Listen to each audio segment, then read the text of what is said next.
Hey everyone, we're back at it again with another furniture project, and today we're working on two live edge waterfall side tables.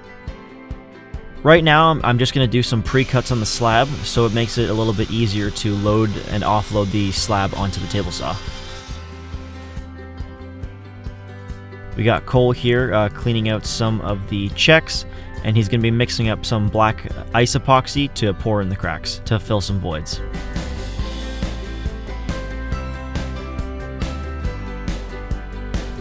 Now we're just getting set up on the table saw here to do some pre-cuts before our miter cuts.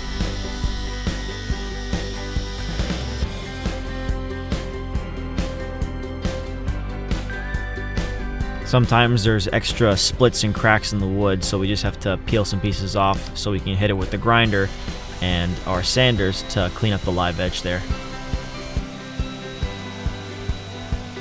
I'm using the Rotex there to sand off some extra epoxy. And there I am taking a little break with a sip of Timmy's. We're doing our first miter cut there on the table saw, trying to get it as accurate as possible. With the help of our domino machine, we can make a floating tenon joint to keep our miters aligned tightly and to prevent moving during the clamping process. So I'm just adding a bevel onto our dominoes there, so it makes it a little bit easier when sliding them in to our domino. Just going to hammer them in right there and get ready for a quick dual dry fit to make sure that everything lines up nice and tight. So after our dry fit there, if there's any extra live edge overhang, we just hit it with the sander or the grinder just so that our seams line up a little bit nicer there. Any bug holes or tiny holes and scratches, we can fill it in with some crayon. Just hit it with the sander there to get rid of all the excess.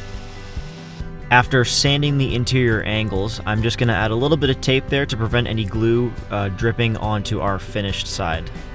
It's very important you spread out the glue there, and we're going to do our final slot in before the clamping process.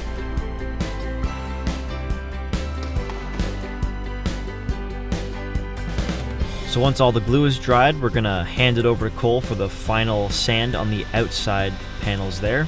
He's going to walk it up from 120, 150 to 180 grit, and then he's going to hit it with an Osmo 3043 roll coat and an additional buff coat.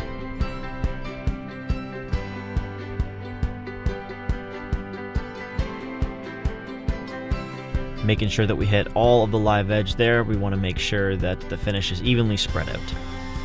Once the roll coat's completed, Cole's going to go over it with a buff coat to finish it off there. And look at that shine. The project turned out amazing in the end. The team was really proud of how these guys turned out. If you want a set of your own, visit us at www.vinogradofff.com and follow us on our socials.